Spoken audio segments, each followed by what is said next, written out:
Alors aujourd'hui, vidéo totalement imprévue, naturellement, car c'est tout simplement un hommage que je veux rendre à l'acteur Michael Madsen. Michael Madsen qui nous a quittés à l'âge de 67 ans, le 3 juillet 2025, suite à une crise cardiaque. Alors évitons tout de suite les complotistes, il s'agit simplement d'une crise cardiaque. C'est un acteur que j'apprécie largement, il a une filmographie extrêmement dense, il a joué dans de très bons films, il a joué dans des séries B, mais quel que soit le style de film dans lequel il a joué, sa corpulence et surtout en version originale, si vous avez l'occasion de l'écouter, il avait une voix extrêmement rauque, ce qui collait totalement avec son gabarit. Il est né le 25 septembre 1957 à Chicago. Alors dès son adolescence, il était passionné par le cinéma, il était assez rebelle et difficile. Il a fait plusieurs petits boulots ici et là, puis il décroche des seconds rôles dans des séries comme Deux flics à Miami, portées par Don Johnson et Philip Michael Thomas.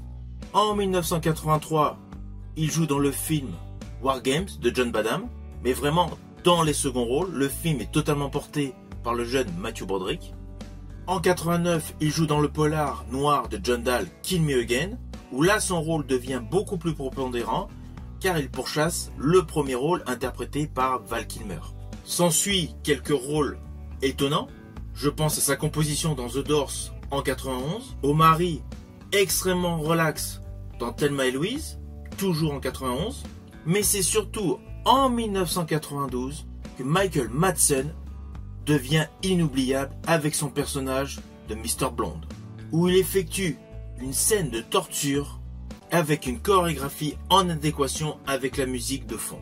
Ce film Reservoir Dogs est sa première collaboration avec Quentin Tarantino.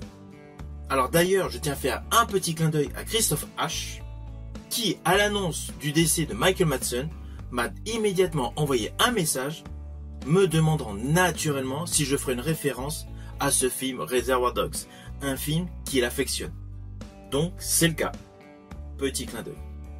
S'ensuit des films un peu plus mineurs comme Une belle emmerdeuse en 1993 de Jeffrey Rainer, Sauver Willy, le premier opus de la trilogie initiée par Simon Wincer en 93. En 94, un remake que j'ai particulièrement apprécié, réalisé par Roger Donaldson, Guet-apens, où il est aux côtés de Kim Basinger et d'Alec Baldwin. Toujours en 94, pour le western White Earp de Lawrence Kasdan, porté par Kevin Costner, qui fut malheureusement un échec retentissant.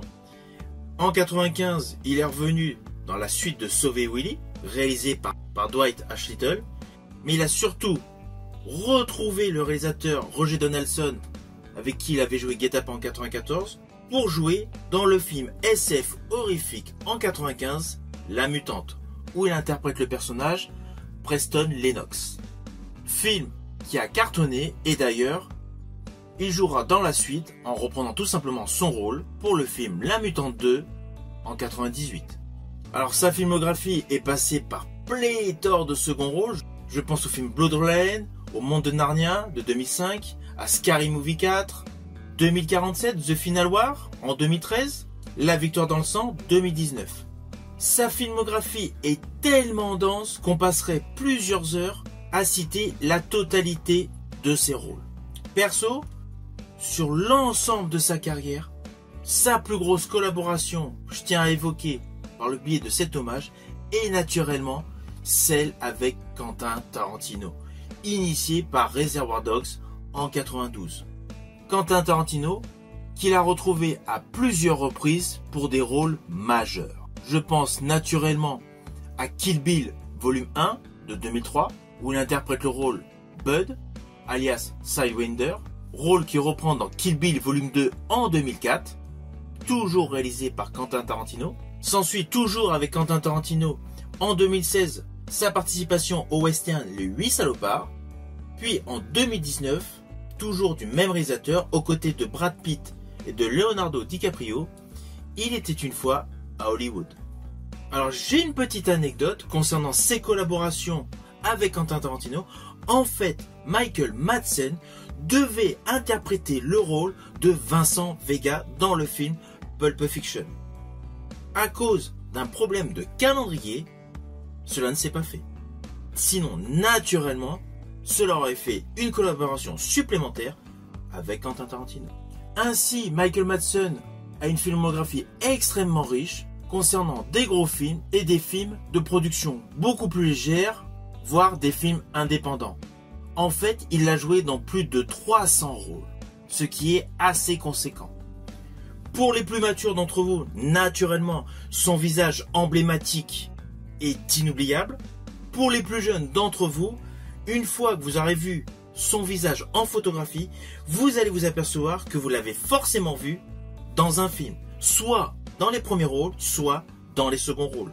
C'était un acteur emblématique qui avait un jeu topissime et représentait un charisme extrêmement burné avec des rôles extrêmement diversifiés.